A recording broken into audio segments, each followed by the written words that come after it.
Hey guys, tonight we begin with the final days of Queen Elizabeth I, the last Tudor monarch and one of England's most iconic rulers. She led her country through an age of flourishing art, decisive victories, and the forging of empire. But behind the crown and power was a woman whose death remains one of history's most enigmatic royal endings.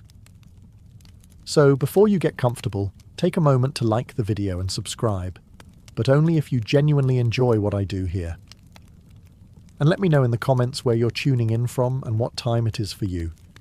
It's always fascinating to see who's joining us from around the world.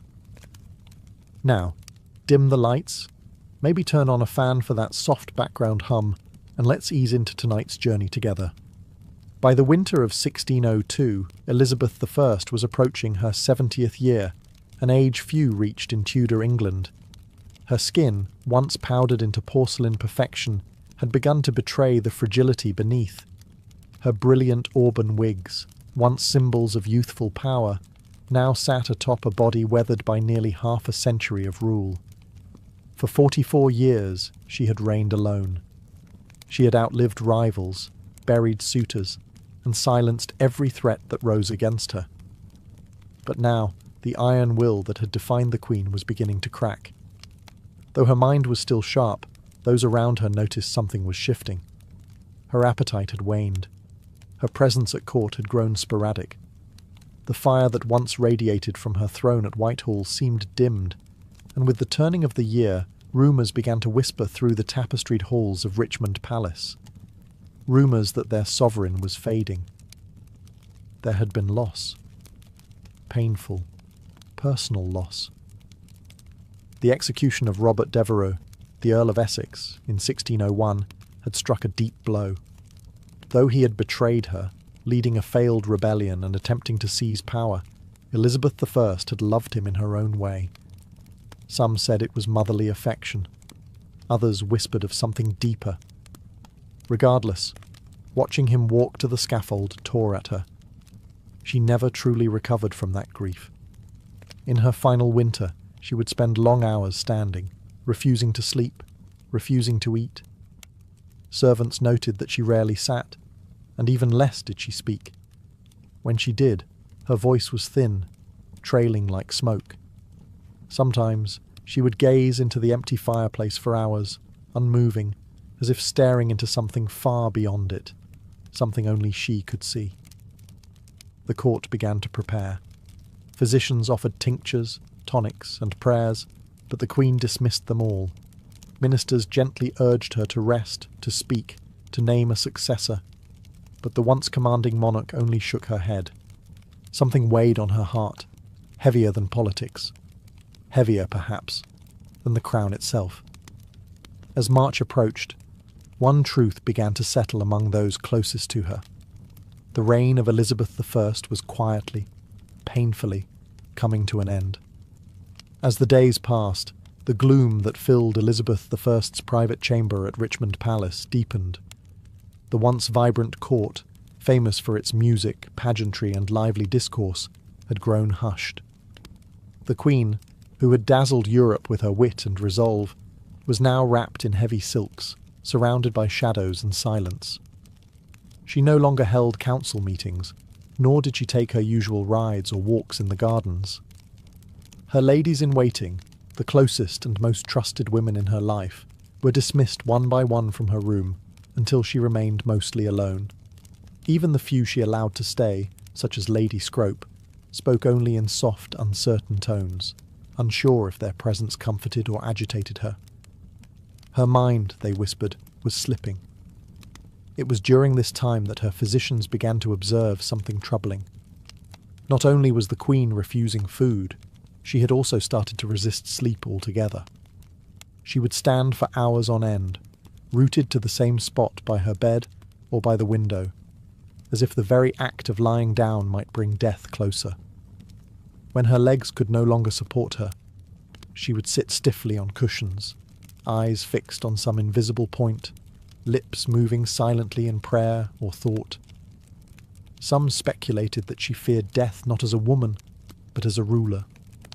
For decades, Elizabeth I had been the embodiment of England itself. To die meant to relinquish control. of her people, her image, and her power. Perhaps that was what she truly feared, the end of control. Physically, her health began to decline in ways subtle but certain. She developed a persistent cough. Her skin turned increasingly pale, and her frame seemed to shrink beneath her ornate gowns. The weight loss was alarming. Yet she forbade any attempt to examine her too closely. Her vanity, even in sickness, remained intact. And through it all, one question loomed in every courtier's mind but was rarely voiced aloud. Was this simply old age catching up to the Queen? Or was something hidden festering beneath the surface? The answer, for now, remained locked behind her lips. Lips that once commanded empires, now barely moved at all. To understand the weight pressing down on Elizabeth I in her final weeks, one must look not only at her body, but at her heart, and more precisely, at the ghost that haunted it, Robert Devereux, the Earl of Essex. Their relationship had been volatile. Essex was dashing, ambitious, and impulsive. He flattered her, defied her, then begged for forgiveness, only to betray her again. In him, Elizabeth I saw both potential and peril. Despite his arrogance, she had favoured him, elevating him to great influence within her court. But in time, his ambition turned dangerous. In 1601, he launched a coup, a desperate, ill-conceived rebellion to seize power. She had no choice. The crown could not tolerate treason, no matter how charming the traitor. Elizabeth signed the death warrant herself. And when he was beheaded in the Tower of London, something inside her unravelled. From that moment forward, witnesses say the Queen began to change. It wasn't just sadness. It was as if a deep, corrosive guilt had lodged itself in her soul. Some claimed she carried a locket containing his portrait. Others swore she muttered his name in the dead of night. Whether these tales were true, or the invention of romantic courtiers, the effect was undeniable. The Queen who had once seemed untouchable now appeared human and deeply wounded. Grief in that age was poorly understood. What we now recognise as depression might have been seen as melancholia, a spiritual imbalance rather than an emotional one. But those around her saw it clearly. Her eyes had dulled. Her laughter ceased. Her energy faded. The courtiers who had once competed for her affection now stepped more cautiously. They feared her moods, unsure how far her sorrow might drag her down. She stopped composing letters. She stopped approving documents. She even stopped attending chapel, a sign more shocking than any, given her deeply Protestant faith. And perhaps most telling of all, she refused music. Elizabeth I had adored music all her life. She had sung, played instruments, and surrounded herself with composers and poets. Now she asked for silence. The Queen's heart, it seemed, had broken long before her body followed. As March of 1603 drew near, the decline of Elizabeth I was no longer hidden. What began as grief and withdrawal was now a public spectacle. Her slow, tragic unravelling witnessed by nobles, courtiers and servants alike. The once commanding sovereign, who had outwitted kings and silenced dissenters, now seemed adrift within her own palace. She would not speak of her condition. In fact, she barely spoke at all. She answered questions with gestures or simple nods. Days passed without a full sentence leaving her lips. When her advisers pressed her for guidance, on affairs of state, on the matter of succession, or on her own health, she turned away, retreating into herself as if words had become too heavy to lift. Physicians, summoned in increasing urgency, debated her symptoms. Some believed she suffered from a settling of humours, the vague Tudor diagnosis for mental or physical imbalance. Others suggested a cold distemper of the brain. But no one could agree on a cure, because no one could truly understand the cause. At this time, her physical posture became symbolic of her mental state. She refused to lie down. For hours, even days, she remained upright, sometimes leaning against cushions, sometimes gripping the arms of her chair, but never fully reclining. It was as though she believed that surrendering to sleep would mean surrendering to death. Servants would later report how the Queen stood silently in the corner of her room, cloaked in heavy black, unmoving for hours at a time. At night, they took turns watching her, unsure whether she was praying, mourning, or simply lost. The palace around her seemed to fall into a hush. Courtiers spoke in whispers. Nobles paced outside her door, anxious for news. And all the while, the air grew thick with unspoken fear, not just of losing their queen, but of what might come after. The realm had no clear heir. And though Elizabeth had long refused to name one, everyone suspected that James VI of Scotland would be chosen. But without her voice, without her seal, would her will be honoured? England was no stranger to power struggles, and a queen's silence could turn into a nation's chaos. The silence was no longer just hers, it was England's, holding its breath. Among the many whispered theories about Elizabeth I's death, one stands out, not because of its drama, but because of its slow, invisible nature. It wasn't a sword or poison goblet that may have killed her, but rather something far more insidious, her makeup. For decades, the Queen had adorned her face with a signature white mask of beauty, a thick layer of cosmetic powder known as Venetian ceruse. It was a fashion born from the aristocracy, designed to signal nobility, purity, and wealth. The mixture, however, contained two key ingredients: vinegar and white lead. Yes, lead. A metal we now know to be toxic, even in small quantities. Applied daily, layer upon layer, this lead-based makeup was absorbed through the skin. Over time, it could damage the nervous system, weaken the muscles, cloud the mind, and ultimately shorten the lifespan. The symptoms of lead poisoning read like a shadowed list of Elizabeth's final months: fatigue, depression, tremors, loss of appetite, cognitive decline, and skin deterioration. Her contemporaries noted that her teeth had blackened and fallen out. Her hair, once bright and flame red, had thinned and disappeared. Her skin, beneath the paint, was marked by sores and blemishes, signs that were hidden from the public behind pearl-studded wigs and powdered masks. And yet, the Queen remained committed to the illusion. She insisted on presenting the image of eternal youth, even as her body rebelled. That makeup was not just vanity, it was armour, and like any armour it came with weight, in this case, a poisonous one. Some modern historians believe that long-term lead exposure may have contributed significantly to her physical and mental decline. The irritability, the confusion, the refusal to sleep or eat. Even the depression that followed the death of Robert Devereux might have been magnified by chemical imbalance. But in her day, no one understood these dangers. Venetian ceruse was celebrated. It was even imported and used across Europe. The very thing that made Elizabeth I iconic may have also been one of the slowest, most cruel contributors to her downfall. In the end, the white mask that defined her public image may have also quietly hastened the fading of the woman beneath it. By the second week of March, 1603, the condition of Elizabeth I had become undeniable. Her courtiers now moved with urgency, though careful not to show panic. The Queen had stopped eating entirely. Her body, already thin, seemed to retreat into itself, her bones visible beneath the ornate fabrics that once projected power and grace.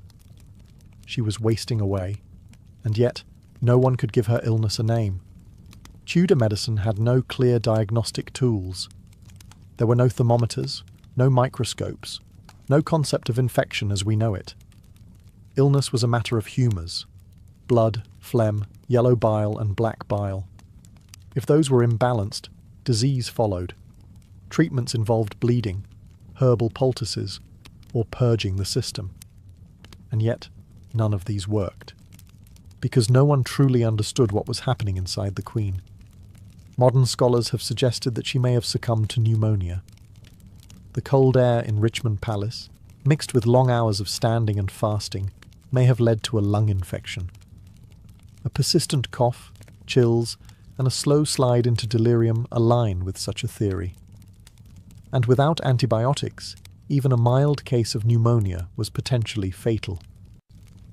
Others speculate blood poisoning, possibly due to abscessed teeth or infected sores under her cosmetics. Dental hygiene was poor, and Elizabeth had already lost several teeth. Infections in the mouth, if left untreated, could enter the bloodstream, a deadly condition known today as septicemia. But none of these possibilities could be confirmed in her time. And so, her physicians guessed. They used herbal tonics, tried warm compresses, and prayed. But Elizabeth would have none of it. She rejected all medicine. She would not allow incisions, nor bleedings. She even refused to undress completely, guarding her modesty to the very end. And through it all, she said almost nothing. The silence around her became part of the illness. Her servants tiptoed. Her ladies wept in private. Her ministers watched, helpless, as the one figure who had dominated their lives for decades began to vanish, not in a blaze, but like a candle slowly dying in its holder. No one could help her.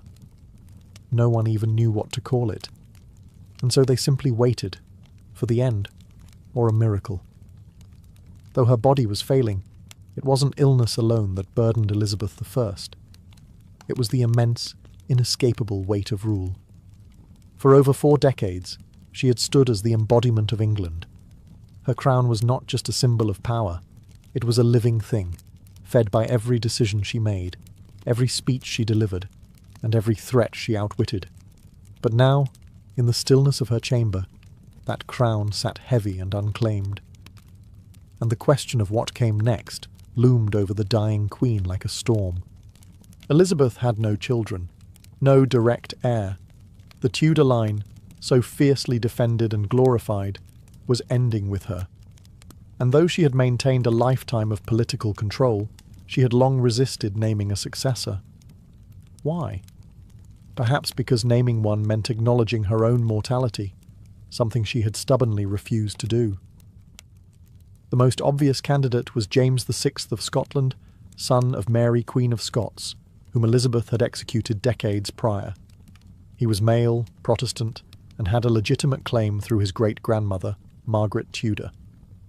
But his rise to the English throne would not be simple. Factions existed. Old grudges remained.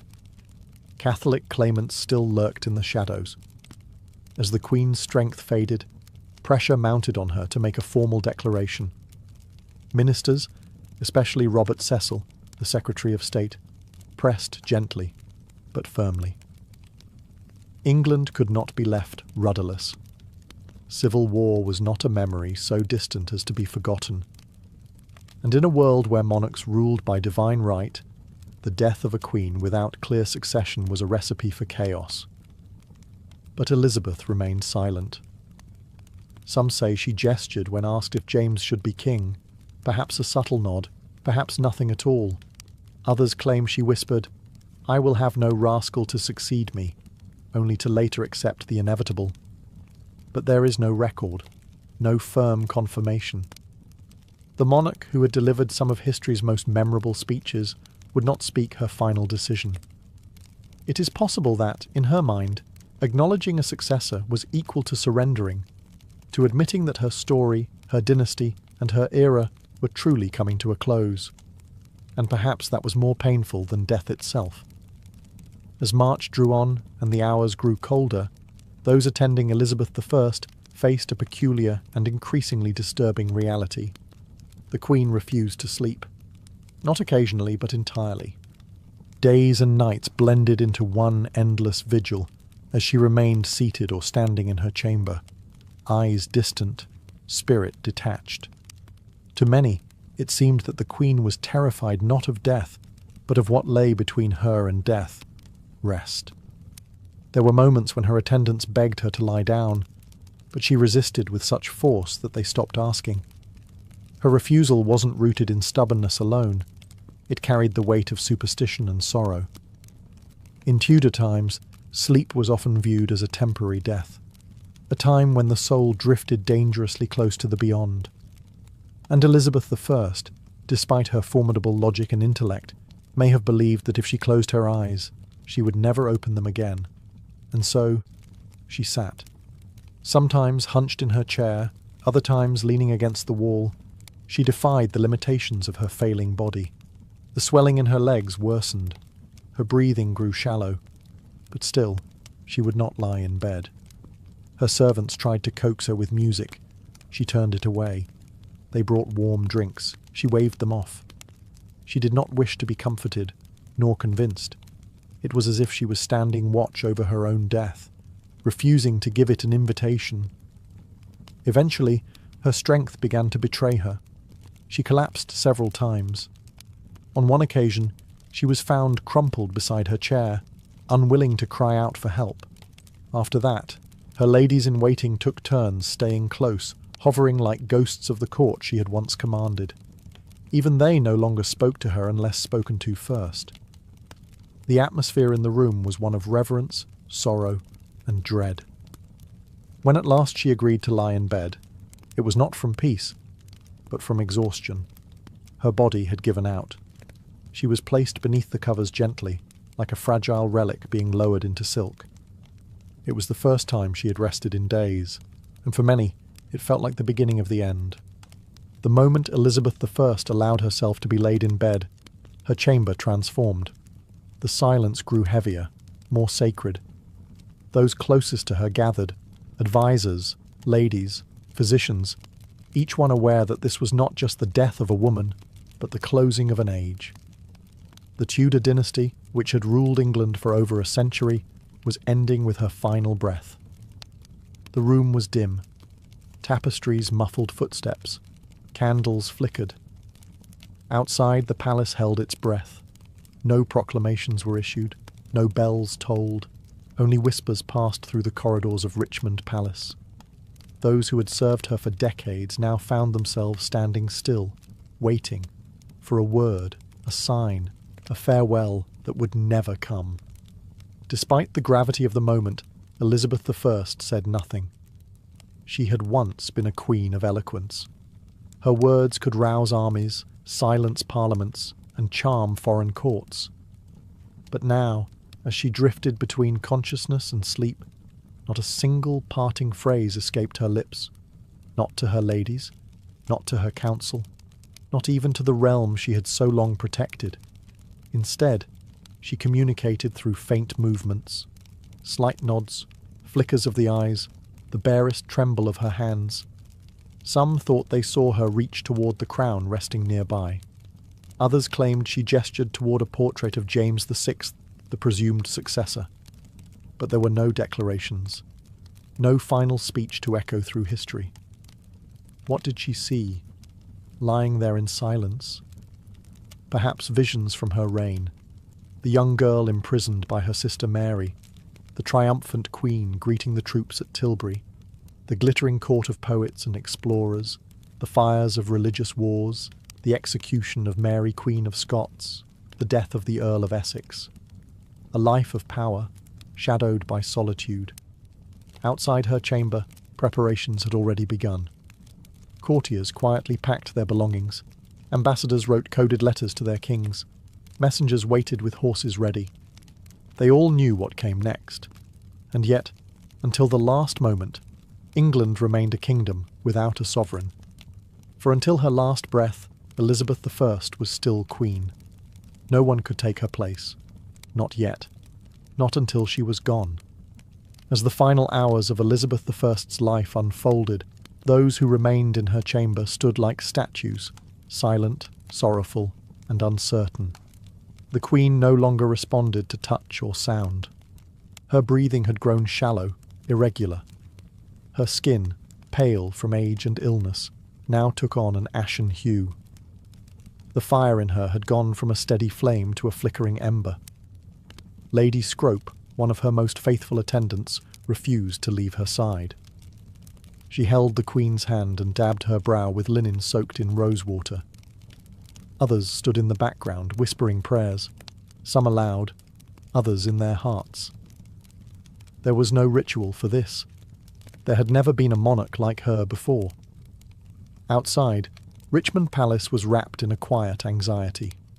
No proclamation had yet been made, and still, No one dared call her death until the final breath passed. Messengers stood ready at the gates, prepared to ride to Scotland the moment it was confirmed, to deliver the news to James VI, the man who would be king. Inside, time seemed to warp. The minutes dragged like hours, and no one dared speak of what would come next. Even Robert Cecil, the chief architect of the peaceful transition to the House of Stuart, stood still, his papers folded in his hand. His greatest political manoeuvre, uniting England and Scotland under one crown, was moments away, yet entirely dependent on a woman in her final moments. Then, just before dawn on March the 24th, 1603, it happened. No cry, no gasp, just silence. The room remained motionless for a full minute, as if all feared the breath might return. Then quietly, Lady Scrope covered the Queen's face with a linen cloth. It was over. Elizabeth I was dead. Her passing was not marked with fanfare, nor even with a priest's final rites. She had refused them all. The Virgin Queen, as she was so often called, had died alone, surrounded not by family or heirs, but by the weight of history. A monarch born of scandal, who ruled through storms and fire, now passed into legend with the same dignity she held in life. Quiet, unbending, and ultimately unknowable. The death of Elizabeth I sent a chill across the kingdom, not because it was unexpected, but because of what it left behind. A throne without a voice, a court without direction, and a realm uncertain of its next heartbeat. She had been the only monarch many in England had ever known. Her presence was woven into the fabric of everyday life, her image stamped onto coin and conscience alike. Now that image was still. Immediately after her death, her body was left undisturbed. According to tradition, her ladies kept vigil beside her, whispering psalms through trembling lips. A single candle burned at her bedside. The cloth over her face did not conceal her identity. It preserved it, as though the nation needed one final moment to believe she was truly gone. But while grief settled inside the walls of Richmond, elsewhere, wheels were already turning. Robert Cecil, perhaps the only man who truly understood the scale of this moment, stepped into motion. His secret correspondences with James VI of Scotland had prepared for this day. The couriers were sent, riding with breathless urgency through muddy spring roads, carrying news that would transform two kingdoms. Meanwhile, back in London, the people waited. No bells rang. No mourning was declared. The court kept the death quiet for several hours, fearing unrest or opportunistic power plays. But word eventually seeped out, first through servants, then to merchants and clergy. The Queen was gone, and with her, so too went the Tudors. There was no child, no sibling, no cousin raised at her side to step into her place. Elizabeth had left behind no personal heir, only the political hope that her choice, unspoken but widely assumed, would be honoured. The Privy Council met in hushed tones. The moment was fragile. A kingdom needed direction, and fast. The fear of factionalism, of Catholic uprisings, of foreign meddling, all these haunted their thoughts. The bloodshed of past successions loomed like a shadow, yet the Queen's long silence had not stopped her government from preparing. Within hours of her death, the Council declared that James VI of Scotland would become James I of England. A new dynasty began, but even as the nation turned toward the future, it did so in mourning. For the woman who had shaped an age and left behind a silence no crown could fill. After the Council announced the succession of James VI, now James I of England, the focus shifted to the care of the Queen's body. Elizabeth I, who had guarded her image with almost obsessive control throughout her reign, could no longer maintain the illusion. The mask she had worn, both literal and symbolic, was beginning to fall away. In life, she had been meticulous about appearances. She rarely allowed herself to be seen without her full regalia, the white lead makeup, the elaborate gowns, the fiery wigs. Even in her final days, She kept her chamber darkened and denied most visitors. Vanity, yes, but also power. To appear weak was to risk everything in a court filled with ambition and knives. Now, in death, her body told a different story. As her ladies gently prepared her for burial, they began to see what had long been hidden beneath layers of silk and powder. Her skin bore the signs of age and illness, bruising, lesions, and the pale, unnatural hue from years of toxic cosmetics. Her hands, once adorned with rings and sceptres, were thin and bony. Her hair, what little remained, had turned wispy and white. There was no denying it. Elizabeth I had been dying long before she allowed anyone to see it. And yet, in death, there was something profound about her humanity. She was no longer Gloriana, the Virgin Queen, or the untouchable monarch on coins and canvases. She was a woman who had carried a kingdom on her back for 4 decades and paid the price with her body. No embalming was done immediately. The tradition at the time was to delay the burial to allow time for national mourning and for proper ceremony. Her body lay in state, dressed one final time in royal robes, crown placed above her brow, orb and sceptre at her side. For all the imperfections now visible, her people still came to pay respects, not just to the queen she had been, but to the person she had become.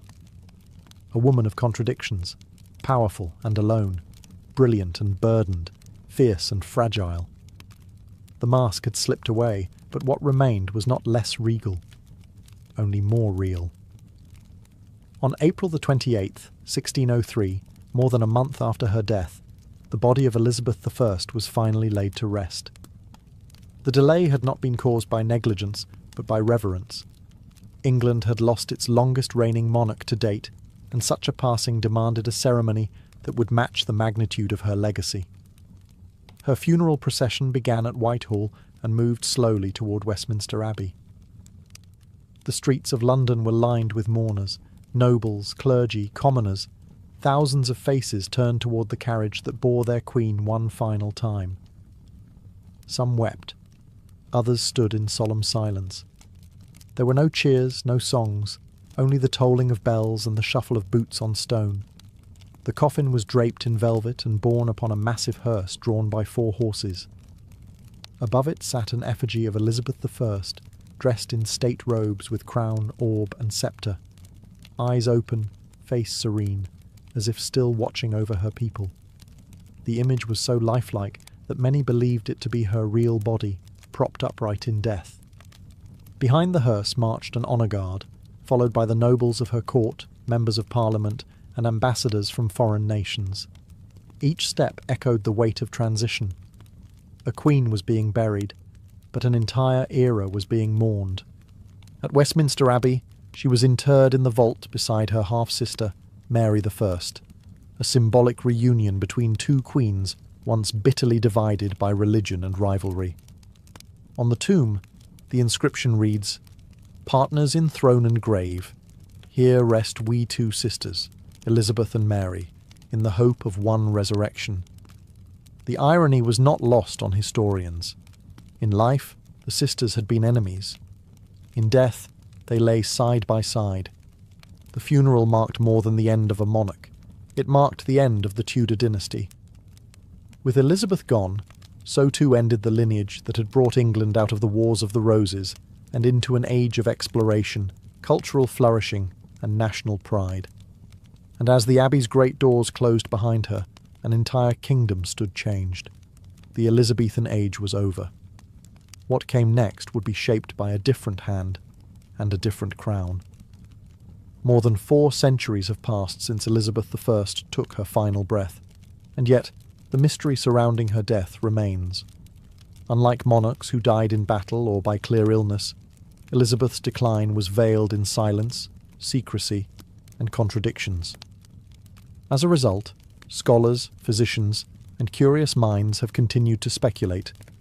What exactly killed the Virgin Queen? The most common theory is simple: old age. At nearly 70 years old, Elizabeth had far outlived most of her contemporaries. After 4 decades of rule and countless personal losses, her body may have simply succumbed to time. Her refusal to eat, drink, or rest certainly contributed to her decline, and without modern medicine, even a minor ailment could turn fatal. Another compelling theory is pneumonia. The Queen reportedly caught a chill shortly before her final decline. Cold, damp conditions in Richmond Palace, combined with her weakened state, may have allowed an infection to take root. With no antibiotics and only rudimentary treatments, pneumonia would have been devastating. Yet other theories point to lead poisoning. Her famous white makeup, Venetian ceruse, was known to contain white lead, a toxic substance absorbed through the skin. Over decades, it could have damaged her organs, caused psychological changes, and slowly poisoned her from within. Symptoms such as fatigue, irritability, and cognitive decline all match modern understandings of chronic lead exposure. Then there is the possibility of blood poisoning, perhaps from an infected tooth or sore. Dental health was notoriously poor, and Elizabeth had suffered tooth loss and decay. A small infection could easily have entered her bloodstream, resulting in septicemia, a silent killer in an era without understanding of bacteria or sterilization. Finally, some historians explore the emotional and psychological toll, grief and depression. The loss of Robert Devereux and other beloved confidants seemed to break something within her. Her refusal to lie down, her long silences, her deep melancholy, all could be signs of profound psychological suffering, which, untreated, may have hastened her end. In truth, it may have been all of these factors: age, illness, poison, grief, woven together in a tapestry of decline. A queen who carried an empire may have finally been crushed beneath its weight. And yet, in her silence, she left no confession, only a legend. Elizabeth I's death was not merely the close of a life, it was the close of an identity that England had worn for more than 40 years. She had reigned alone, without husband or child, carving her image into the very soul of a nation. Her passing was quiet, private, and full of unanswered questions, but the echo of her reign thundered into the centuries that followed. The country she left behind was vastly different from the one she inherited. When she first ascended the throne in 1558, England was fractured by religious war, threatened by foreign powers, and teetering on the edge of instability. Through sheer will, political genius, and theatrical leadership, Elizabeth I transformed it into a formidable kingdom, confident, culturally vibrant, and respected on the world stage. Her death, however, revealed the fragility beneath that surface. She had held everything together through force of personality and presence. With her gone, a power vacuum threatened to reopen old wounds. The peaceful transition to James I marked a diplomatic victory, but also a seismic shift. The Tudor flame had gone out. The Stuart dawn was uncertain, and yet, what lingered in the minds of her people wasn't just the politics, it was her persona, the speeches at Tilbury, the defiant rejection of marriage, the cultivated image of the Virgin Queen, the jewels, the gowns, the high forehead, the poetic rhetoric. All of it became mythic. Even her final silence served her legacy. She exited the world on her own terms, offering no final word, no dying gasp for legacy or pity. In life, she had been a master of performance. In death, she let the silence speak louder than any closing act. To this day, historians still debate the details of her death, but few debate her impact. The Elizabethan age remains one of the most celebrated periods in English history. Her name became shorthand for a golden era of poetry, exploration, and national pride. And though her body rests quietly beneath the stones of Westminster Abbey, her story continues to live in pages, on stages, and in the very spirit of the monarchy she once ruled. She died alone. But she did not die forgotten. Long before chocolate bars lined grocery store shelves and hot cocoa warmed winter hands, cacao was something entirely different. It wasn't sweet. It wasn't even eaten. It was drunk, bitter, frothy, and sacred. and for the ancient peoples of Mesoamerica, this strange, powerful bean held more than flavor. It held meaning. Our story begins over 3,000 years ago, deep in the tropical rainforests of what is now southern Mexico. The Olmecs, considered one of the first complex civilizations in the Americas, were likely the earliest people to cultivate the cacao tree. Though much of their history is shrouded in mystery, archaeologists believe the Olmecs used cacao in rituals, and possibly as a ceremonial drink consumed by elite leaders or shamans. It was no ordinary refreshment. It was a vessel for spiritual power. But it was with the Maya civilization that cacao truly became a divine gift. The Maya, whose empire spanned much of Central America from around 250 to 900 CE, worshipped cacao as a sacred plant bestowed by the gods. According to their mythology, cacao was a gift from the gods of creation, part of the very foundation of human life. The Popol Vuh, a sacred Maya text, describes the gods forming humans from maize and cacao, binding them to the natural world. Cacao was reserved for important moments. Priests offered it during religious ceremonies. Nobles drank it during elaborate feasts. It was believed to invigorate the spirit and open a gateway to the divine. Served cold and mixed with chili, spices, or cornmeal, the cacao drink was rich, intense, and energizing. Often it was poured from vessel to create a frothy foam, a sign of prestige and quality. But cacao's value went even deeper than ritual.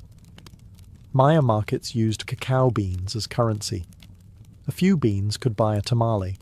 100 could buy a turkey. People stored them like money, traded them, and even made counterfeit versions from clay. To the Maya, chocolate wasn't a treat. It was life, power, wealth, and worship all in one. It was the drink of the gods, flowing through the veins of kings and priests. And its bitter, intoxicating taste marked the beginning of one of the most remarkable culinary journeys in human history. Among the Maya, cacao was more than a beverage. It was a living symbol of divine order, woven into the very fabric of daily life and cosmic belief. This small, bitter bean from the jungle was thought to be a sacred substance, capable of connecting mortals to the gods, the earth, and the afterlife. In every major Maya city, from Tikal to Copan, cacao was present at the most important moments of life. When rulers were crowned, cacao was poured. When marriages were sealed, it was drunk by both bride and groom. And when the dead were laid to rest, vessels of cacao accompanied them into the tomb, offerings meant to nourish their souls in the next world. Cacao was commonly consumed during religious ceremonies, often by the priestly and elite classes. These drinks were not sweet, nor were they taken casually. They were blended with chili peppers, maize, vanilla, and sometimes even blood, a powerful combination intended to invigorate the spirit and induce visions. It was believed that drinking cacao could bring one closer to the divine, opening the mind to prophecy or sacred insight. The Maya also believed cacao trees were sacred. Their curved branches and brightly coloured pods symbolized life, fertility, and abundance. In art, cacao often appeared alongside gods and ancestral spirits. On painted ceramics and carved stelae, you can see scenes of kings offering cacao to deities, or gods themselves emerging from the pods as if born of divine fruit. But cacao's role extended beyond religion. It was a staple of the social and economic world. Hosting a guest, you served cacao, negotiating peace, you drank cacao together. For the Maya, to share cacao was to recognize shared humanity, an unspoken contract of trust, respect, and elevated purpose. Even in the homes of the wealthy, cacao drinking was ceremonial. Special vessels were used, beautifully painted cups, often marked with glyphs identifying the owner and the specific purpose of the drink. These weren't just dishes, they were heirlooms, crafted with care and reverence. The reverence for cacao shaped the Maya identity. It was not just consumed, it was celebrated, revered, and trusted as a bridge between realms. In a world ruled by ritual and cosmic cycles, cacao was the drink that kept the universe in balance. Centuries after the Maya, another mighty civilization would rise and elevate cacao even further: the Aztecs. By the time Hernán Cortés and the Spanish conquistadors arrived in the early 1500s, cacao was not just a spiritual symbol or luxury item. In the Aztec Empire, it was an institution, used as money, medicine, and a royal indulgence. The Aztecs didn't grow cacao in the cool, dry climate of their capital, Tenochtitlan. Instead, they acquired it through trade or tribute. Conquered provinces in warmer southern regions were required to send cacao beans as payment to the imperial centre. Tons of beans flowed into the empire's coffers, stored in granaries like modern banks. Each bean had value. A small rabbit could cost 10 beans. A turkey hen might cost 100. Servants were paid in cacao. Debts were settled with it. To counterfeit a cacao bean, to hollow one out and fill it with dirt, was a serious crime. In Aztec society, cacao was as valuable as gold. But its worth went beyond economics. Cacao, known as xocolatl, was revered as a warrior's drink. It was consumed by nobles, priests, and military leaders, never by commoners. Prepared with water, chili, and sometimes maize, it was believed to energize the body and sharpen the mind before battle. Emperor Moctezuma II is said to have consumed as many as 50 cups a day, believing it to be an aphrodisiac and a source of strength. Cacao was also a key element in religious ceremonies.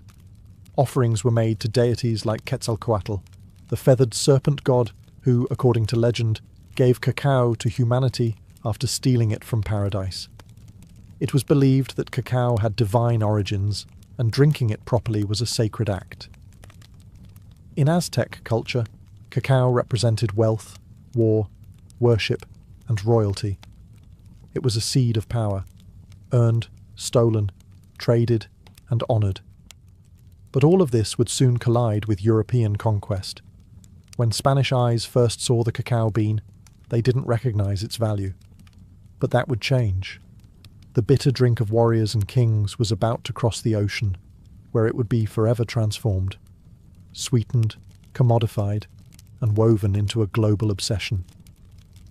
When Hernán Cortés and his band of conquistadors first arrived in the Aztec capital of Tenochtitlan in 1519, they encountered a world both foreign and magnificent. Towering temples, floating gardens, and bustling markets stunned the Europeans. But among all the wonders, one thing caught their attention again and again: the peculiar use of a dark, bitter drink made from crushed beans.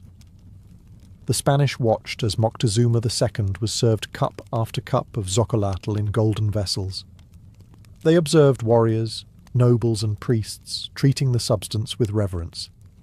At first, they found it unpleasant, strange, unsweetened, spicy. Some even called it unpalatable. But they also noticed something else: the energy it seemed to grant, the alertness it sparked, and the symbolic power it carried in every corner of Aztec life. Once the conquest was complete, and the empire fell, Cortés brought more than gold and silver back to Spain. He brought cacao beans. He brought the knowledge of how to grind, mix, and drink them. And with that, chocolate entered Europe. At first, it remained a curiosity of the Spanish court, an exotic treasure of the New World. Monasteries began to prepare it in the traditional way, for nobles and royals only. But the European palate was different. Over time, the chili and maize were replaced with something new: sugar. Sugar changed everything. The addition of sweeteners to the bitter cacao drink sparked a culinary revolution. Suddenly, what had been a sacred, spicy brew of warriors became a sweet indulgence, something seductive, luxurious, and deeply fashionable. In Spain, and soon across Europe, chocolate was no longer a tool of ritual or tribute. It became a marker of wealth and sophistication. Aristocrats sipped it at salons. Royalty demanded it at their tables. It was still prepared as a drink, usually hot, but the flavour had softened. The rituals were replaced with recipes. The power once tied to gods and warriors now belonged to European elite. But even as chocolate delighted the palates of kings and queens, it carried a new bitterness, one not from taste, but from the human cost. To feed Europe's growing hunger for cacao and sugar, colonial plantations expanded, and behind them a new system of exploitation and slavery would begin. The drink of the gods had entered a new world, and it would never be the same. By the 17th century, chocolate had evolved from a sacred Mesoamerican ritual to a fashionable European delicacy. But behind this sweet transformation lay a growing darkness. The union of cacao and sugar, a pairing that delighted European palates, also became one of the driving forces behind one of history's most brutal systems, the transatlantic slave trade. As European demand for chocolate grew, so did the need for raw cacao. The lush equatorial regions of South America, Central America, and the Caribbean offered the perfect climate to grow the cacao tree. But harvesting it was labour-intensive. Cacao pods had to be picked by hand, split open, and the beans fermented, dried, and roasted. The same was true for sugarcane, another demanding crop. To maximise profit, colonial powers turned to slavery. The Portuguese, Spanish, French, Dutch, and British all participated in building plantation economies, fueled by enslaved labour. Millions of Africans were captured, shipped across the Atlantic, and forced to work under brutal conditions on plantations in Brazil, the Caribbean, and later, West Africa. Many would spend their lives cultivating cacao and sugar, never tasting the sweet confections their labour created. The human cost was staggering. In the pursuit of chocolate and sugar, families were torn apart, cultures were erased, and entire generations suffered. Yet in the drawing rooms of London, Paris, and Madrid, aristocrats sipped hot chocolate unaware, or uninterested, in the lives behind the beans. The commodification of cacao marked a turning point. It was no longer a sacred offering.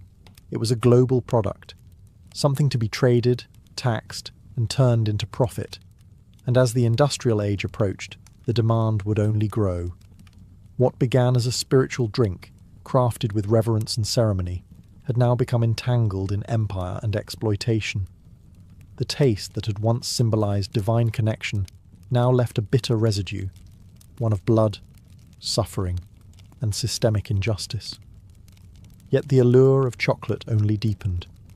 Its association with luxury, love, and pleasure grew stronger, while its history of labour and suffering was quietly buried beneath layers of sugar and cream.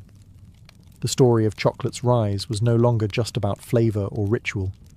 It was about power, profit, and the people sacrificed along the way. For centuries, chocolate remained a liquid luxury, served in royal courts and elegant salons. But as Europe entered the Industrial Revolution, chocolate was about to undergo another transformation, one that would forever change its form, its audience, and its place in the world. The early 1800s saw a wave of invention. Mechanization and mass production were reshaping everything from textiles to food. And in 1828, a Dutch chemist named Coenraad Johannes van Houten developed a revolutionary process. Using a hydraulic press, he extracted much of the natural fat, the cacao butter, from roasted cacao beans. What remained was a dry cake, which could be ground into a fine powder. This powder dissolved more easily in water and could be blended with sugar more smoothly, making chocolate cheaper, lighter, and easier to produce. This invention gave birth to what we now call Dutch cocoa, and it paved the way for solid chocolate. In 1847, the British company Fry & Sons took things a step further. By combining cacao powder, cacao butter, and sugar, they created the world's first modern chocolate bar, a smooth, mouldable, and portable version of what had always been a drink. For the first time, chocolate could be held in the hand, not just sipped from a cup. Then came the Swiss. In the 1870s, Daniel Peter introduced milk chocolate by adding condensed milk to the mixture, creating a creamier, sweeter version of the classic bar. His friend and rival, Rodolphe Lindt, invented the conching machine, which slowly churned chocolate for hours, refining its texture and giving it the silky smoothness we now associate with high-quality chocolate. These innovations turned chocolate from a luxury into a mass-market product. With lower prices and improved texture, chocolate was no longer reserved for royalty. It entered shops, factories, and lunchboxes across Europe, and soon after, the United States. Companies like Cadbury, Nestlé, and Hershey industrialized chocolate on a scale never seen before. Packaging became colourful and playful. Advertising emphasized joy, indulgence, and childhood wonder. But in making chocolate sweet, accessible, and solid, something of its origin was forgotten. The divine drink of gods had become a snack. Delicious, yes, but stripped of its ancient power and ritual. Still, a new chapter had begun, one where chocolate would become beloved worldwide. By the dawn of the 20th century, chocolate had taken root across the globe, not just as a delicacy, but as an industry.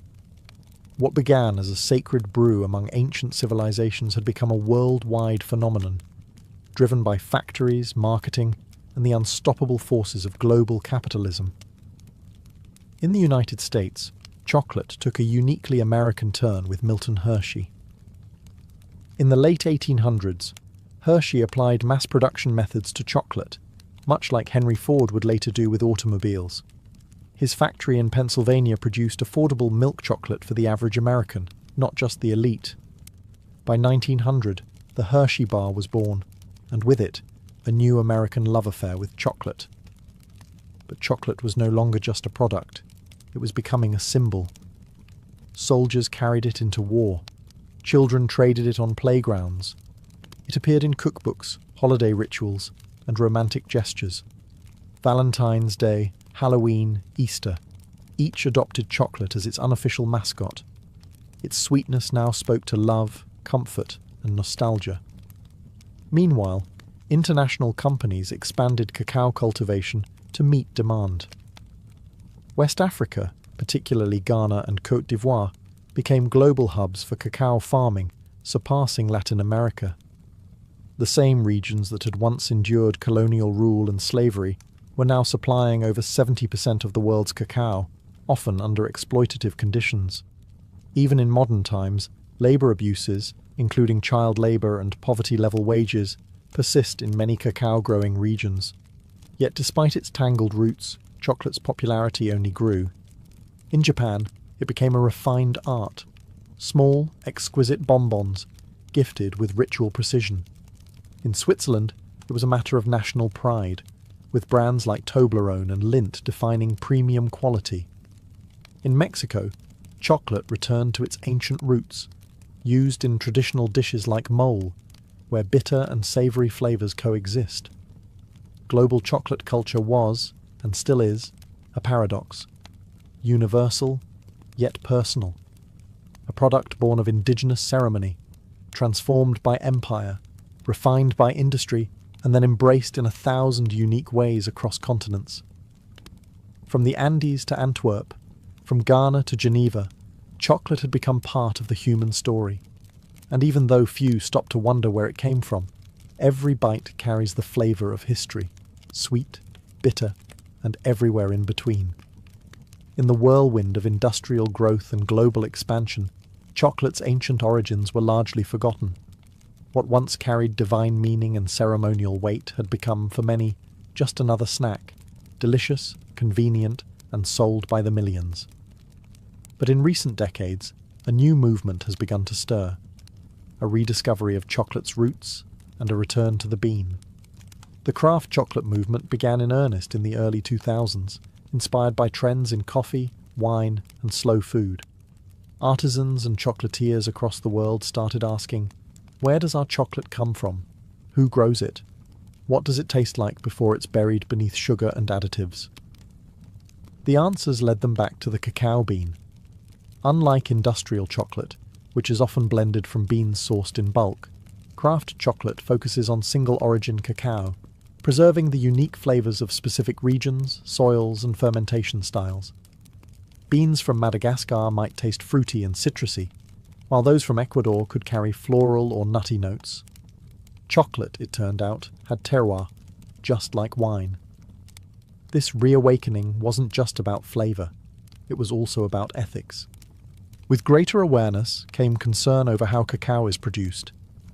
Documentaries and investigations revealed ongoing labour abuses, including child labour and unfair wages on cacao farms. In response, many craft chocolate makers began working directly with farmers, paying premium prices for high-quality, ethically grown beans. Labels like Fair Trade, Direct Trade, and Rainforest Alliance emerged, each striving to create a more just and sustainable supply chain. Meanwhile, chefs and food historians began reviving ancient Mesoamerican uses of cacao. In parts of Mexico and Guatemala, traditional drinks made with cacao, chili, and maize regained popularity. Indigenous communities shared recipes passed down for generations, reminding the world that chocolate was not invented in a factory, but in a forest. Museums, books, and culinary tours followed. People began to see chocolate not just as candy, but as culture, rich in heritage, struggle, and story. The world had changed chocolate, but chocolate, in its essence, had never changed. It was still the fruit of a tree, grown by hand, prepared with care, and shared with meaning. And for those who cared to listen, chocolate once again began to speak, not just in sweetness, but in memory. Today, chocolate is everywhere. At celebrations, in vending machines, inside pastries and gourmet kitchens alike. It's a symbol of love, luxury, and comfort.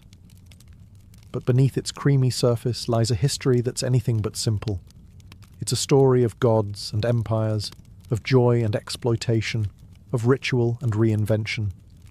Chocolate, perhaps more than any other food, is a mirror held up to civilization itself.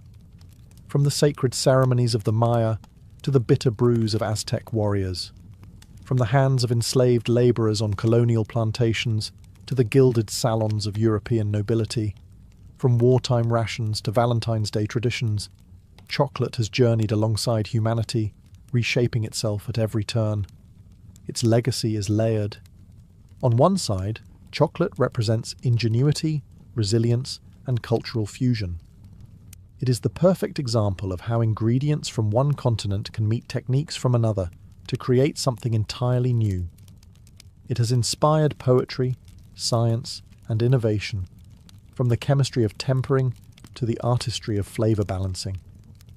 But on the other side, it holds a shadow.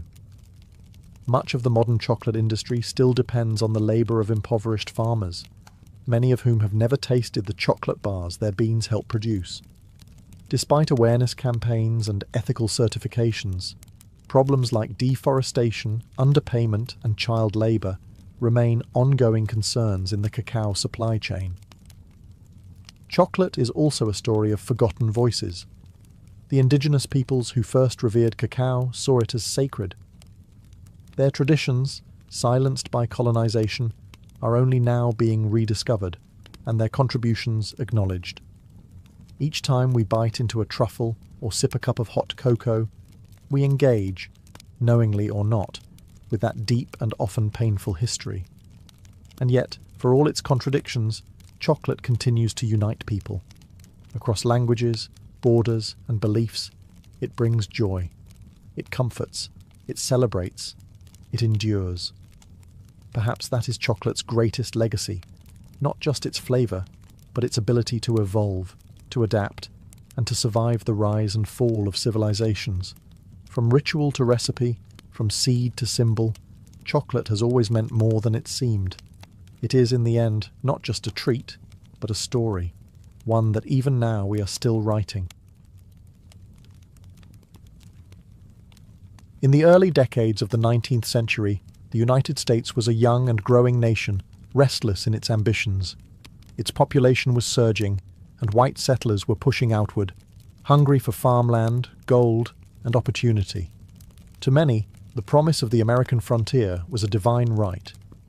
But to fulfill that dream, they looked westward, not into wilderness, as they imagined, but into lands already deeply rooted in memory, culture, and life. Those lands belonged to Native American nations. Among the most prominent were the Cherokee, Creek, Choctaw, Chickasaw, and Seminole, tribes with sophisticated political systems, written languages, newspapers, and schools. These were not scattered bands of nomads. They were sovereign communities, many of which had long tried to coexist with the United States on legal and diplomatic terms. The Cherokee Nation, in particular, had adopted numerous elements of American society in hopes of preserving their autonomy. They drafted a constitution modelled after that of the US, practiced agriculture, and many converted to Christianity. They published a bilingual newspaper. They even sent delegates to Washington. But to white settlers and politicians, assimilation was never enough. What they wanted was the land. Georgia, Alabama, Mississippi, and other southern states began encroaching more aggressively into native territories. They passed laws invalidating tribal governance, nullifying native property rights, and pressuring the federal government to act. The discovery of gold in northern Georgia only heightened the urgency. The land, they argued, was too valuable to remain in native hands. President Andrew Jackson, a former general and staunch advocate for removal, stepped forward with a solution. Clear the east of native nations entirely. Relocate them beyond the Mississippi River, to a place where they would no longer obstruct the march of cotton plantations and white settlement. This was not merely policy, it was ideology. Manifest Destiny, though not yet named, pulsed through the veins of the American project. The belief that white Americans were destined to expand from coast to coast came at the expense of anyone in their way. And in the 1830s, that meant entire nations of people. Thus, the stage was set, not for progress, but for one of the most sorrowful and shameful journeys in American history, the Trail of Tears. On May 28, 1830, President Andrew Jackson signed into law the Indian Removal Act, legislation that would forever alter the lives of tens of thousands of Native Americans. Though cloaked in the language of fairness and voluntary exchange, the act marked the beginning of a calculated and relentless campaign to remove native tribes from their ancestral homelands in the southeastern United States. The act authorized the president to negotiate treaties with native nations, exchanging their lands east of the Mississippi River for territory in what was then called Indian Territory, an expanse of land that would later become Oklahoma.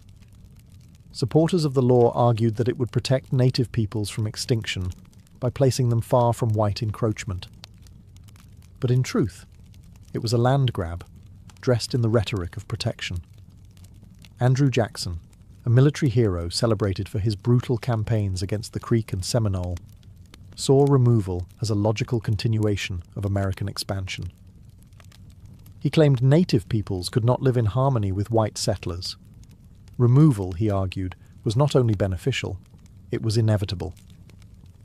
They have neither the intelligence, the industry, the moral habits, nor the desire of improvement, he once said of native nations. They must perish, or they must abandon their habitations and wander far into the wilderness. Congress was divided, but the bill passed, narrowly. In the Senate, it cleared by just 3 votes. In the House of Representatives, it passed by a margin of 5. These slim victories were enough to set into motion one of the most tragic episodes in American history.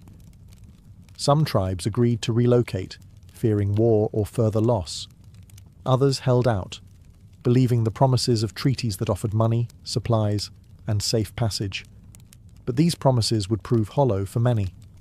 In practice, the removal process was chaotic, cruel, and often violently enforced. What the law claimed would be a peaceful transfer quickly became a nightmare of broken agreements, corruption, and forced marches. Entire communities were uprooted, homes burned, crops destroyed. Soldiers arrived at the doorsteps of families, ordering them to pack what they could carry. Behind them came settlers, ready to claim the cleared land. The Indian Removal Act didn't just redraw maps, it severed ancestral ties, destroyed lives, and exposed a bitter truth. American expansion was built not only on hope, but on heartbreak. While many tribes faced mounting pressure to sign removal treaties, the Cherokee Nation chose a different path, one grounded not in weapons, but in words and law. Determined to defend their sovereignty, the Cherokee took their fight to the courts of the United States, using the very legal system that had been used against them.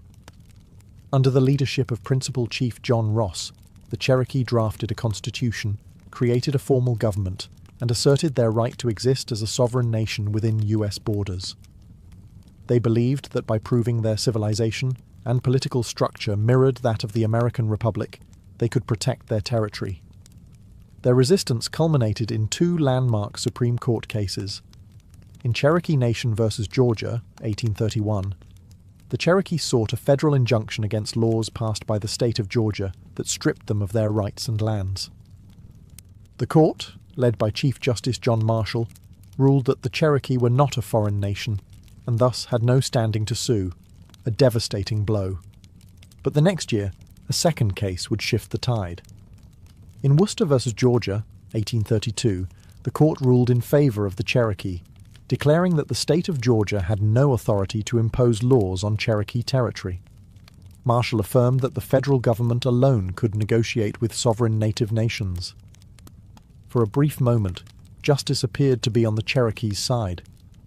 But President Andrew Jackson reportedly responded with chilling defiance. John Marshall has made his decision. Now let him enforce it.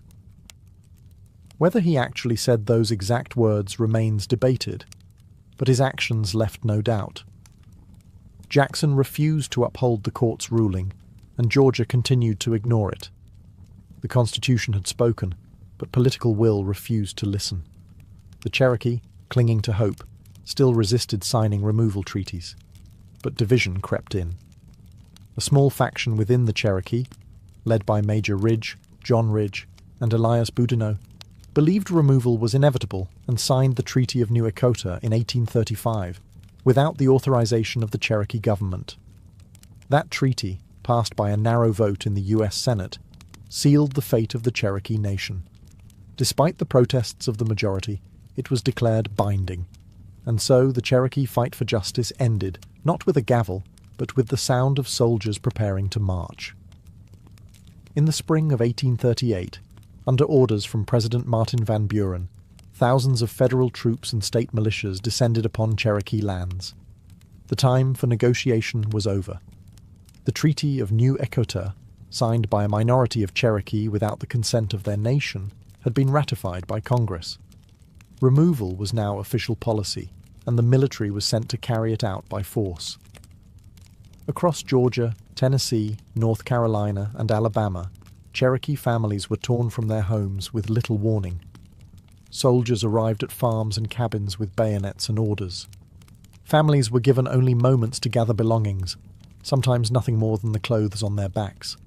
Their homes were looted and burned. Crops were left to rot in the fields. Churches, schools, and burial grounds, all abandoned. More than 16,000 Cherokee were rounded up and placed in military stockades.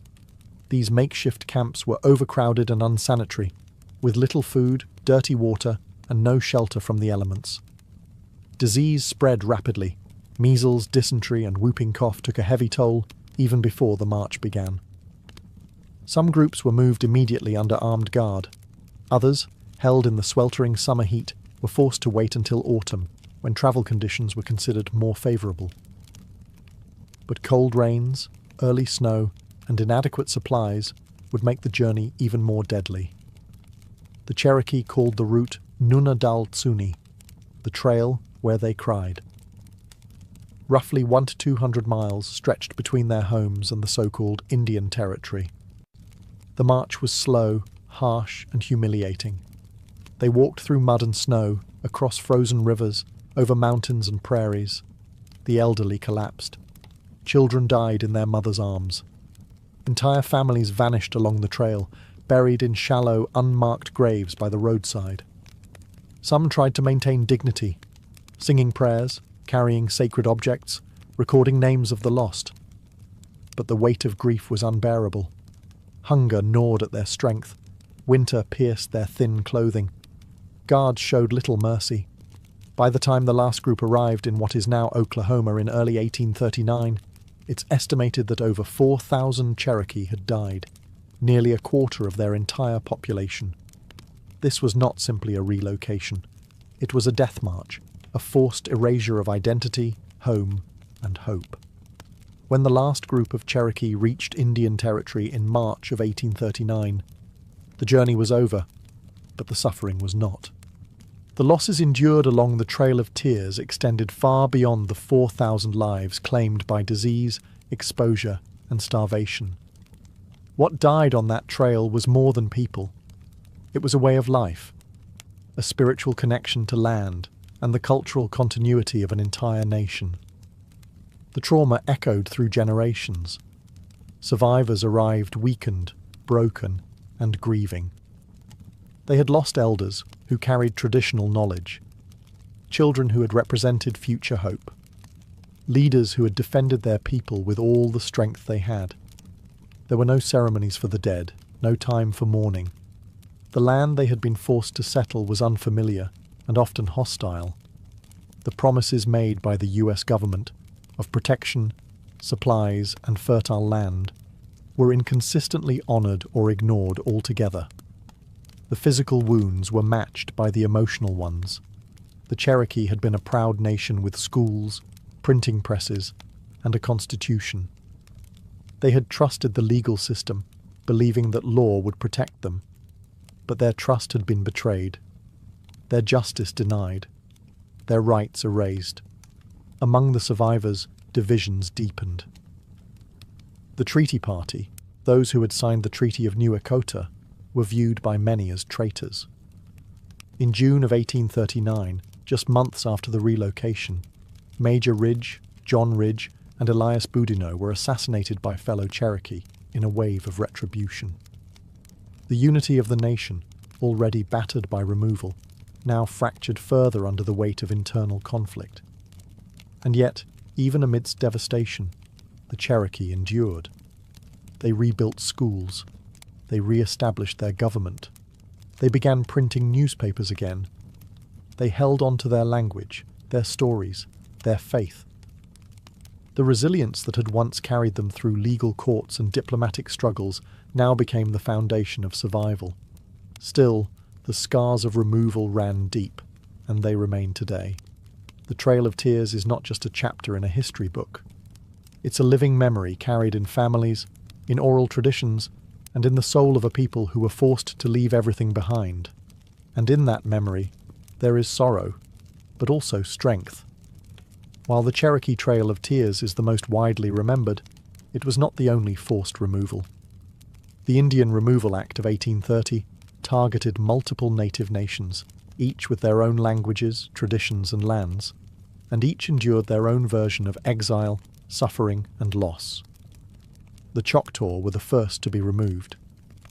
Beginning in 1831, thousands of Choctaw were forced from their homelands in Mississippi and Alabama. Most travelled on foot, without wagons or adequate supplies. As they marched through freezing rains and swollen rivers, hundreds died.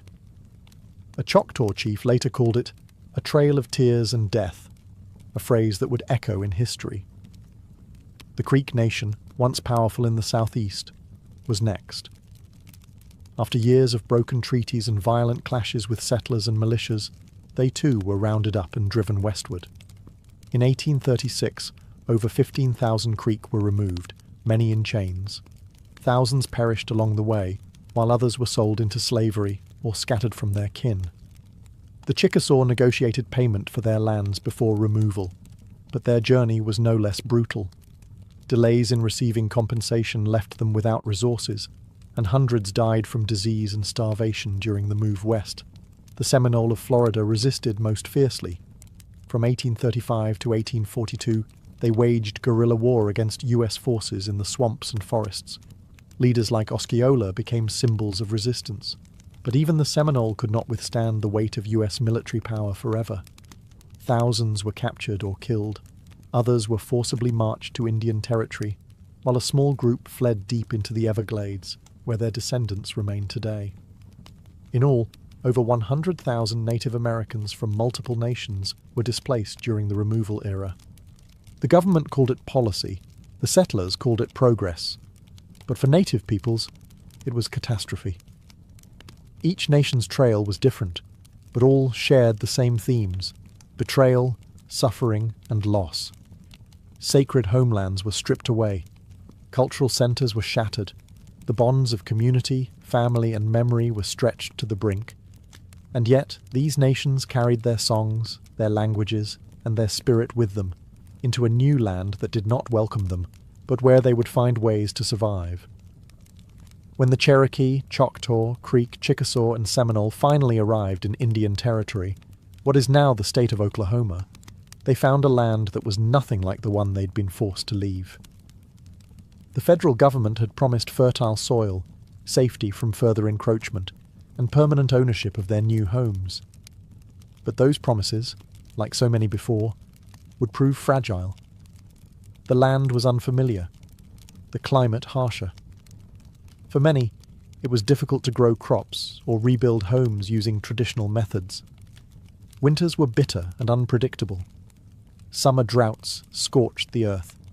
Communities were scattered, with many families arriving months apart, or not at all. Diseases followed them: cholera, smallpox, influenza. Grief lived in every new settlement. The government aid that was promised, livestock, tools, food and money, often arrived late or not at all. Corruption plagued the system. Contractors cut corners, supplies were spoiled, resources meant to help resettled families start over were siphoned off by middlemen or bureaucrats with little oversight. Worse still, the land that had been guaranteed as a permanent Indian homeland was soon under threat. As settlers pushed westward and the borders of US states crept closer, new pressures emerged. Railroads began to carve through the land. Treaties were rewritten or ignored under pressure or manipulation. What had been set aside as sovereign territory began to shrink once again. Despite these hardships, the nations worked to rebuild. The Cherokee re-established their capital in Tahlequah and rebuilt schools and institutions. The Choctaw and Chickasaw reorganized their governments. New constitutions were written. Councils met. Churches were built. Farming resumed. Communities began to heal, not by forgetting, but by enduring. And yet, even in Indian Territory, the shadow of removal loomed. Every promise made to protect their new homeland was vulnerable to the same forces that had driven them from their original lands: greed, expansion, and disregard. The land that was promised became a temporary refuge in a nation still unwilling to see native people as permanent, rightful inhabitants. Though many believed they had finally found peace, history would soon prove otherwise. The story of the Trail of Tears didn't end in Indian Territory. It simply turned the page to another long chapter in the struggle for survival, sovereignty, and respect. For decades after the forced removals, the Trail of Tears lived mostly in silence, spoken about in whispers, passed down through family stories, rarely acknowledged in textbooks or politics. It was a wound left open, a shared pain carried quietly by native communities, too often ignored by the nation that had caused it. Yet the memory survived. In Cherokee homes, elders told the story of the march west, of the cold, of the hunger, of the lost. Songs were sung in mourning. Ceremonies were held in remembrance. Oral history kept the names of those who walked and those who did not alive. The land remembered too. Old trails, shallow graves, and surviving documents marked the route like a scar across the heart of a continent. It was not just a trail of sorrow. It was a trail of survival. The resilience shown by native nations after removal defied the expectations of those who had tried to erase them. In the decades that followed, the Cherokee, Choctaw, Creek, Chickasaw, and Seminole would not only rebuild, they would thrive. They formed new governments, ran schools, printed newspapers, and preserved languages and spiritual traditions. Against the odds, they endured. Still, the silence from outside their communities remained. Not until the late 20th century did wider America begin to reckon, even faintly, with the tragedy of the Trail of Tears. Activists and tribal leaders worked to reinsert the story into national memory. Memorials were erected. Commemorative trails were marked. School curriculums were slowly updated. The phrase Trail of Tears became a recognized term, not just among historians, but in the national consciousness. But acknowledgement is not the same as justice. The effects of removal are still felt. The disconnection from ancestral lands, the historical trauma, and the legacy of broken promises continue to shape the realities of native communities today. Yet through every hardship, the strength of these nations endures. The same spirit that guided them through forests, across rivers, and into exile still lives on in language revival programs, cultural preservation efforts, and the stories told around fires and kitchen tables. The Trail of Tears is not just about what was lost, it's about what was carried forward. Faith, memory, and the unyielding will to survive. Today, the Trail of Tears is remembered not only as a historical event, but as a living memory, a reminder of injustice, of resilience, and of the strength it takes to carry a people forward when the world turns against them. The route that once echoed with footsteps of grief now serves as a sacred path of remembrance. Across the United States, monuments, trails, and museums mark the journey. The Trail of Tears. National Historic Trail, designated by Congress in 1987, stretches over 5,000 miles across 9 states, tracing the paths taken by those who were forced to march westward. It winds through forests, fields, and quiet towns, inviting visitors to walk, if only for a moment, in the footsteps of those who endured it. But true remembrance goes beyond monuments. For the descendants of those who walk the trail, memory lives in community, language, and ceremony. Tribal nations continue to honour their ancestors through annual memorial rides, storytelling gatherings, and language revitalisation programs. What was once a story nearly silenced is now reclaimed and spoken with pride.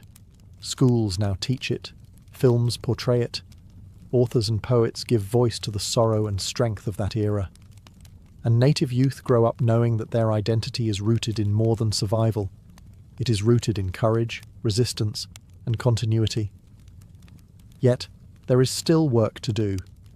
The Trail of Tears stands as a challenge to how history is told and remembered.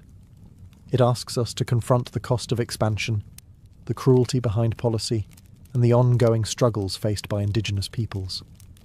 It reminds us that progress without humanity is not progress at all. It is erasure. To honour the Trail of Tears is to do more than look back.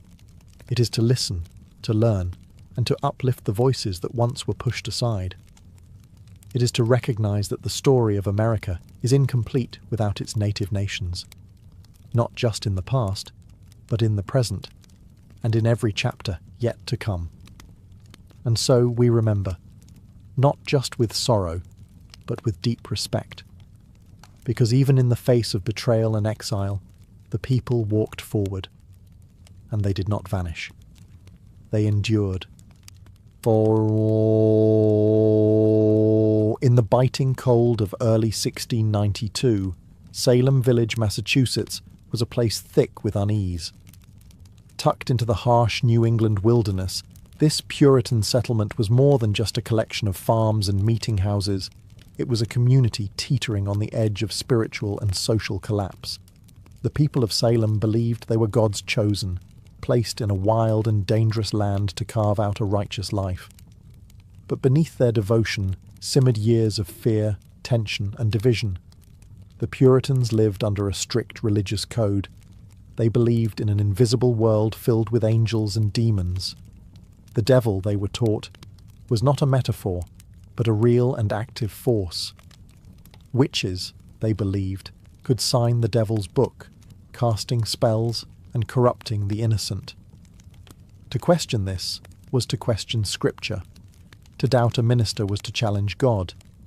And Salem had no shortage of spiritual pressure. Reverend Samuel Parris, the village's minister, was a deeply polarizing figure. Harsh, suspicious, and often paranoid, he saw signs of sin everywhere. His sermons thundered with warnings of damnation and the devil's work. He divided the congregation with his fire and brimstone preaching, creating deep rifts among neighbours and families. Beyond the pulpit, Salem faced economic and political strain. A long-running feud between Salem Village and the wealthier Salem town caused constant tension. Land disputes were common, and the boundaries between property, belief, and personal grievance were often blurred. Old resentments lingered just beneath the surface. To make matters worse, the surrounding wilderness was a source of terror. The memory of brutal Native American attacks during King Philip's War was still fresh. Crops had failed the year before. Smallpox had swept through the region. In the Puritan mind, these disasters were not chance. They were punishment for hidden sins. It was in this atmosphere of religious anxiety, political rivalry, and survivalist dread that a group of young girls would begin to act strangely. Their sudden fits, wild accusations, and cries of witchcraft would not be dismissed as childish games. Not here, not in Salem. Because in Salem, the devil was real. And in 1692, the villagers believed he had come to visit. It began, as many tragedies do, with children. In January of 1692, two young girls in Salem village, 9-year-old Betty Paris and her 11-year-old cousin Abigail Williams, began to behave in alarming ways. They screamed, thrashed, and contorted their bodies into unnatural positions. They barked like dogs, hurled objects, and spoke in gibberish. When reprimanded, they wailed in pain and claimed they were being pinched or pricked by invisible forces. Their afflictions confounded the adults around them. Reverend Samuel Paris, Betty's father, initially saw the behaviour as disturbing, but perhaps curable. A local doctor, William Griggs, examined the girls and gave a chilling diagnosis. They were under an evil hand. In a deeply religious and superstitious community like Salem, that meant only one thing: witchcraft. Soon, other girls began to display the same symptoms. Anne Putnam Jr., Mercy Lewis, Mary Walcott, and Elizabeth Hubbard joined the afflicted circle. Their fits escalated, drawing the attention of the entire village. These girls were not from the fringes of society. They were daughters of prominent families, respected members of the Puritan order. That gave their words weight. When pressed to name the cause of their suffering, the girls did something that would change the fate of the entire colony. They pointed fingers.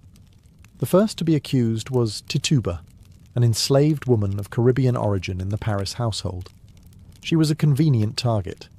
Foreign, non-white, and associated with stories and rituals that seemed exotic and suspect to Puritan eyes.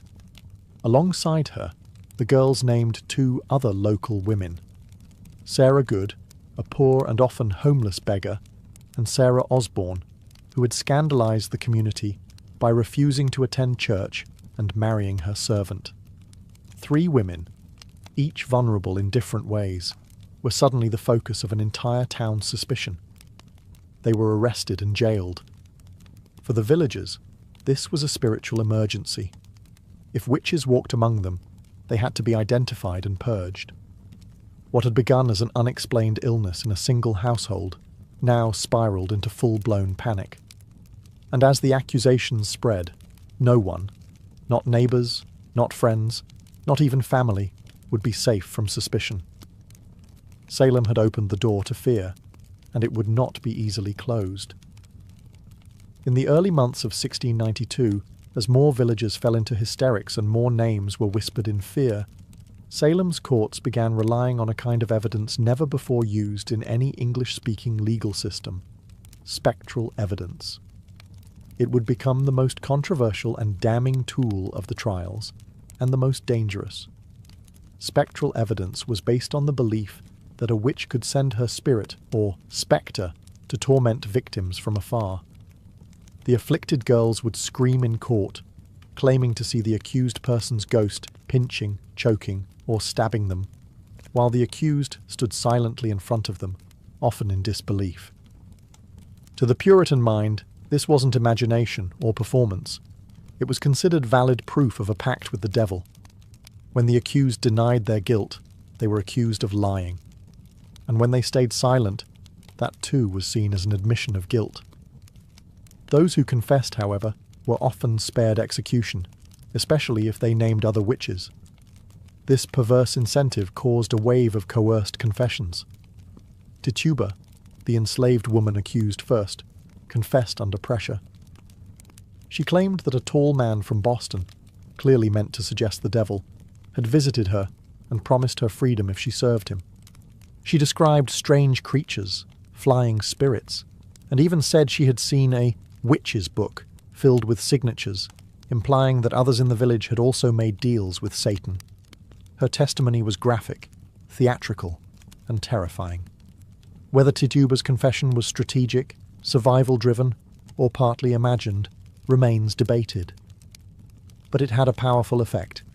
It validated the girl's accusations and stoked public fear. If witches were real, and if they moved unseen, then anyone could be guilty. Soon, more confessions followed. Some extracted under duress, others offered in hope of mercy. Those who refused to confess were often treated more harshly than those who admitted guilt. The line between truth and fantasy vanished in the candle-lit courtrooms. Hysteria drowned reason. Ministers urged caution, but too often their voices were ignored. Jails filled with the accused, farmers, midwives, churchgoers, even children. The foundations of justice in Salem were crumbling. A town once governed by scripture and order now answered to visions, screams, and shadows. And still, the accusations grew. By the spring of 1692, the accusations had overwhelmed Salem's jails. What began as a local disturbance had spread into a full-blown judicial crisis, with more than 100 people imprisoned and the colony struggling to process the chaos.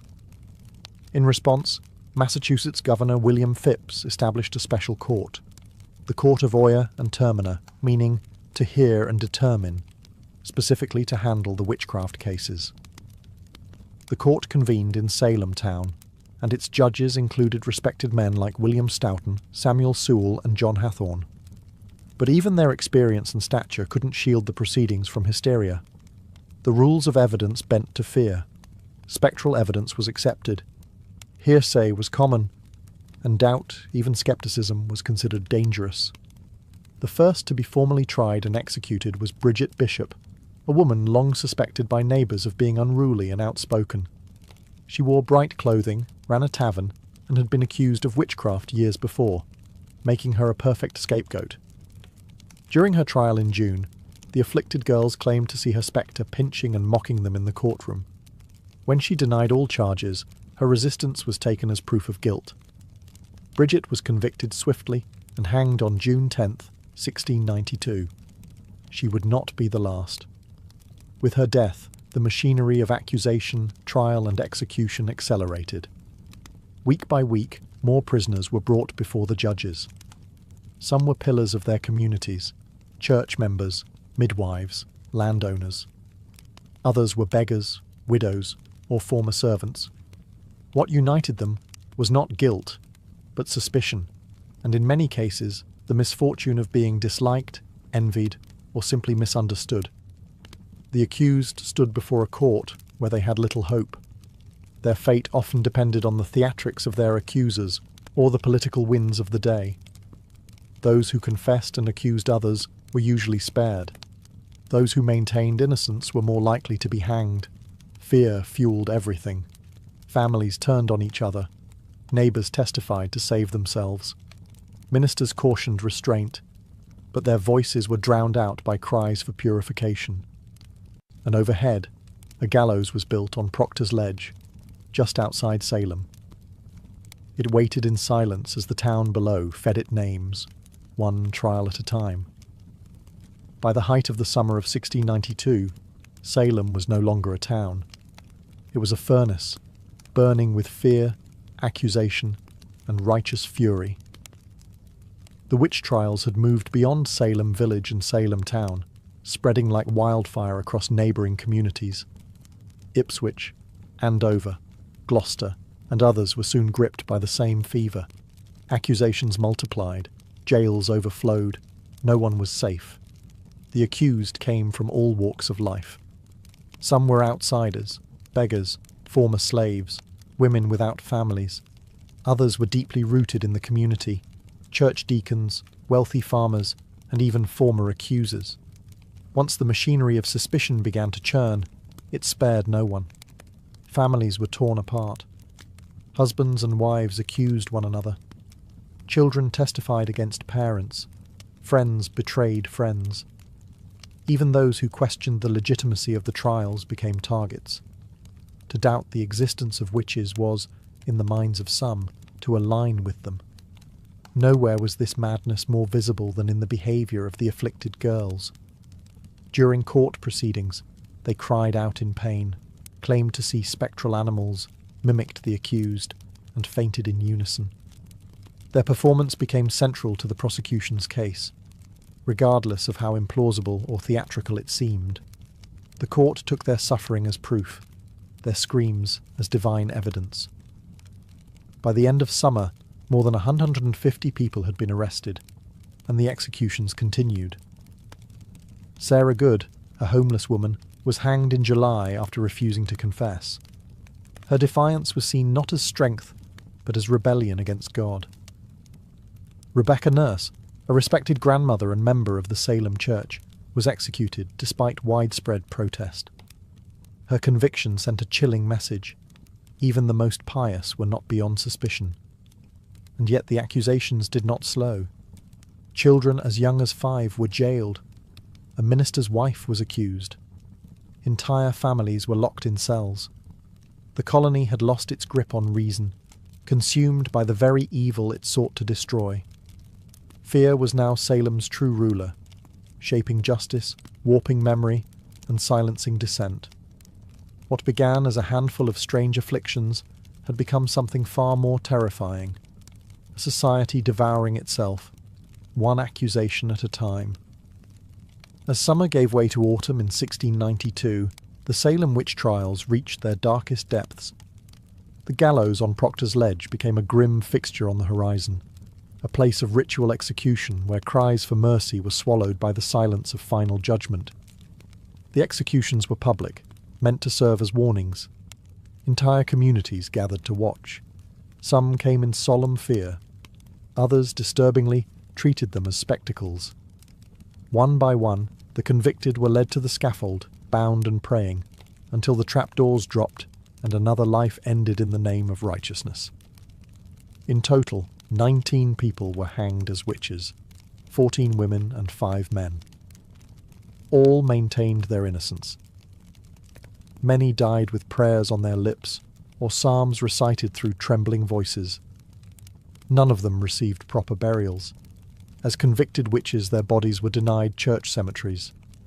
Some were buried in shallow, unmarked graves. Others were reclaimed secretly by family under cover of night. But the most gruesome death was not on the gallows.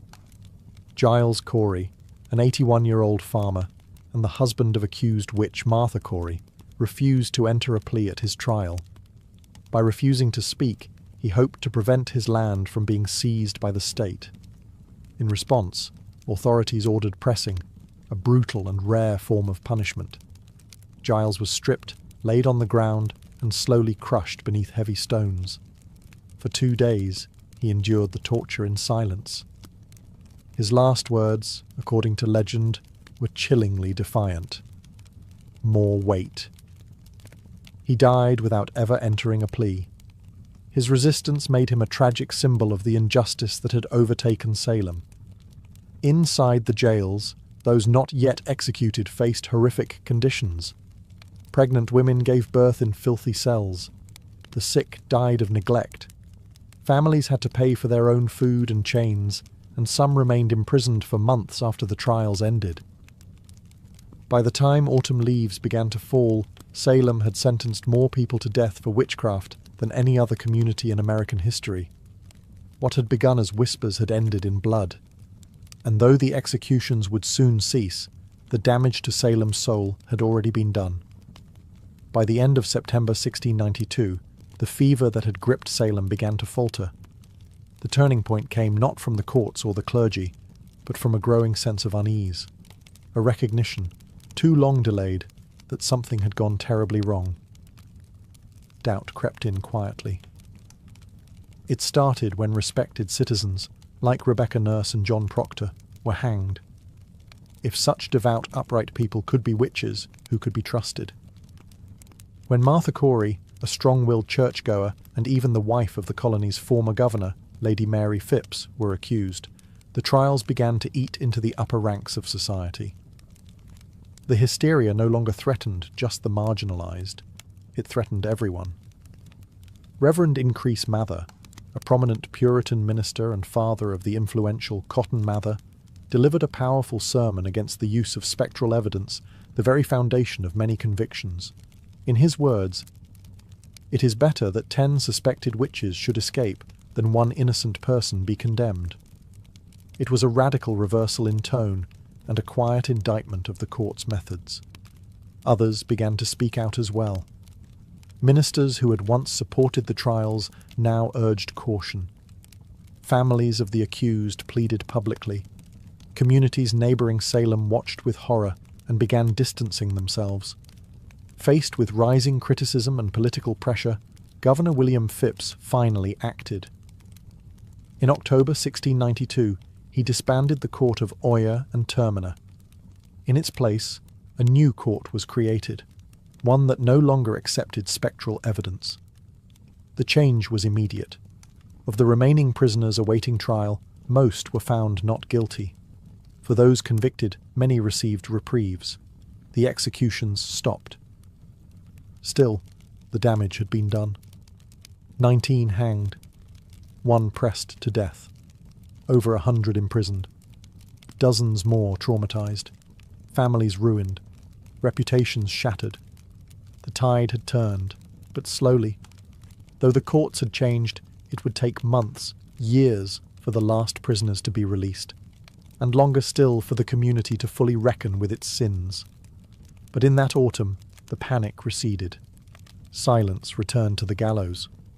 The accuser's screams faded, and Salem, wounded and ashamed, was left to confront the cold reality that it had been not witches, but fear itself, that had ruled them. When the final prisoners were released in 1693, Salem was left with more than empty cells. It was left with guilt. The trials had ended, but the echoes of accusation, betrayal, and execution lingered in every home and church pew. A silence hung over the town, and beneath it, a deep unease. In the years that followed, many of those involved in the trials began to express regret. One of the most striking apologies came from Judge Samuel Sewall. On a January day in 1697, during a day of public fasting and prayer, Sewall stood before the congregation at Boston's South Church. In front of the entire assembly, he accepted blame and shame for his role in the trials and asked God for forgiveness. It was a rare act of public contrition, and it set the tone for the years that followed. Others were not so quick to apologize. Some judges and accusers remained silent or stood by their decisions, believing they had acted in good faith. But the growing consensus, especially among clergy, was that the court had erred terribly. Even Cotton Mather, who had initially defended the use of spectral evidence, softened his tone in later writings. In 1706, Anne Putnam Jr., one of the original accusers, only a child during the trials, offered a formal confession before her church. She admitted that her accusations had led to the deaths of innocent people. She claimed she had been deluded by Satan and begged forgiveness from God and her neighbours.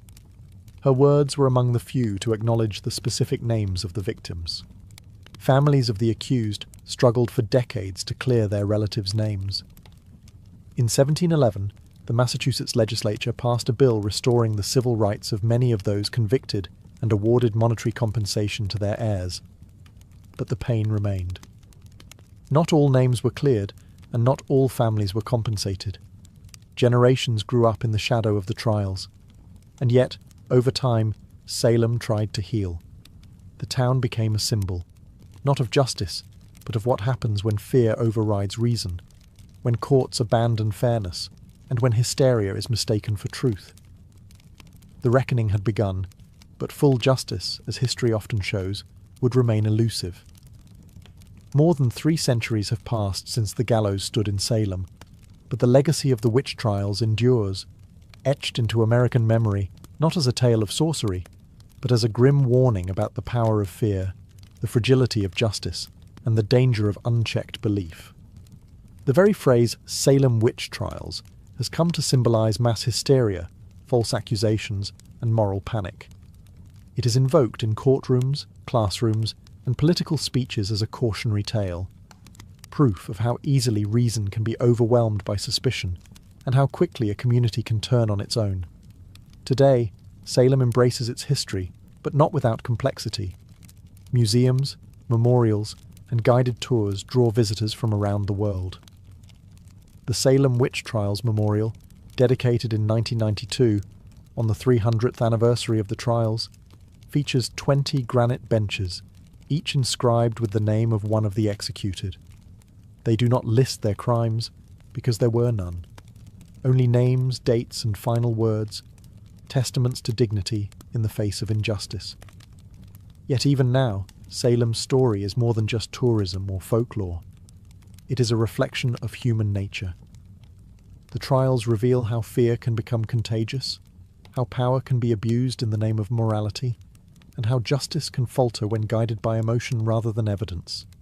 In literature, Arthur Miller's play The Crucible gave new life to the trials, using them as an allegory for McCarthyism and the Red Scare of the 1950s. Miller reminded a new generation that witch hunts do not always involve witches, and that the past is never as distant as it seems. The descendants of the accused and the accusers still live in Massachusetts and across the United States. Some bear the burden of ancestral shame, others carry the pride of resilience and survival.